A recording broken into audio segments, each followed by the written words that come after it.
Singer Kumar Pankaj की आवाज में हमर दुपट्टा जरा जलकै ये फौजी छोड़ के छौरा फटक्का हमर दुपट्टा जरा जलकै ये फौजी छोड़ के छौरा फटक्का हमर दुपट्टा जरा जलकै हमर दुपट्टा जरा जलकै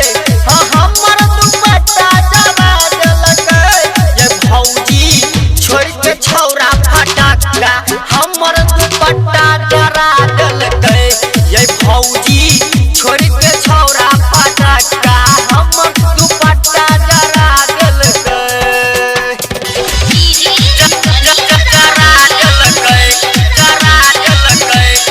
हमर दुपट्टा जरा जलकै उजाला म्यूजिक के शानदार प्रस्तुति। इनने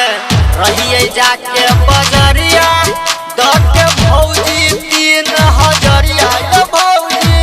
10 के 3000 इनने रहिए जाके बजरिया भौजी 10 के 3000 ये भौजी 10 के 3000 कि हमर मेहनत के पैसा पूरा नाश करा देलकै ये भौजी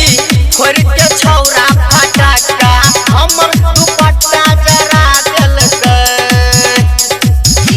जरा देलकै हमर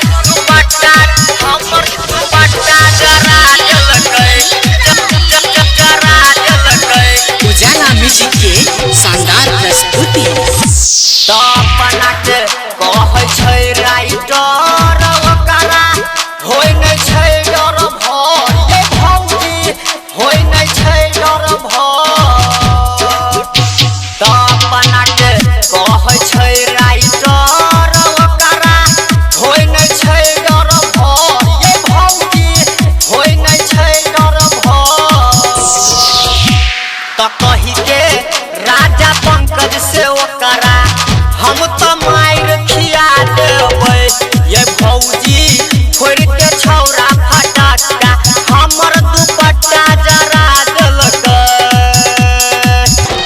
ये भौजी छोड़ के छौरा फटक्का हमर दुपट्टा जरा देलकै ये भौजी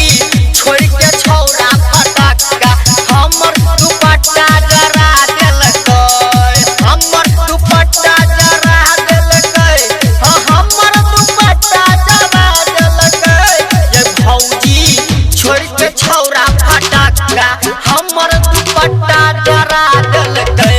ये भौजी छोड़ के छौरा फटक्का हमर दुपट्टा जरा देलकै। सब्सक्राइब करू हमर यूट्यूब चैनल उजाला म्यूजिक प्रेजेंट्स के आ बेल आइकन के सेहो दबाउ ताकि हमर सब नव ऑडियो आ वीडियो अहाँ तक तुरंत पहुंच सके। धन्यवाद।